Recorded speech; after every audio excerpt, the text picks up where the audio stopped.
Men qiz farzandimni ko'chaga chiqarmayman, uni odobli, axloqli qilib tarbiyalayapman deb o'ylayapsizmi, hurmatli ota-onalar?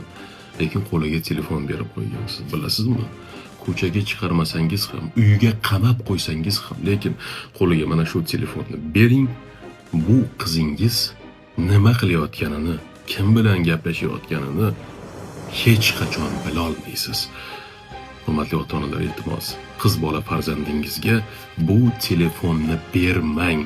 Bugun vaziyat haqiqatda yomon. Qizlarimizni axloqi, odobi jar yoqasida. Diskotekalarni borib ko'ring, spa salonlarini borib ko'ring. Hali maktabni bitirmagan qizlar fohisha.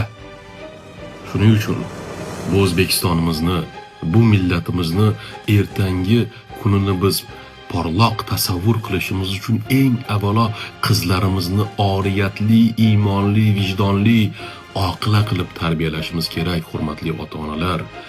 O'sha fohisha qizlar ham, o'sha spa salonlarda ishlab yurgan qizlar ham kimningdir qizi, kimningdir singlisi, kimningdir opasi, kimningdir nabirasi.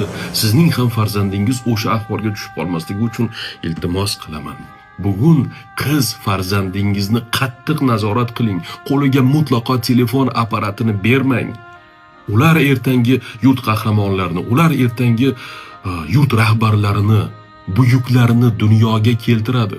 Agar biz mana shunday bee'tibor bo'ladigan bo'lsak, bunday axloqsiz, odobsiz, zaif qizlarimizdan kim dunyoga keladi? Vaziyat shu darajada jiddiy. Bugun axborot texnologiyalari rivojlangan davrda yashayapmizmi? Mana shu ulgur telefonni qiz farzandingiz toki ma'naviy immuniteti mustahkam bo'lmaguncha bermang bu telefonni qo'liga.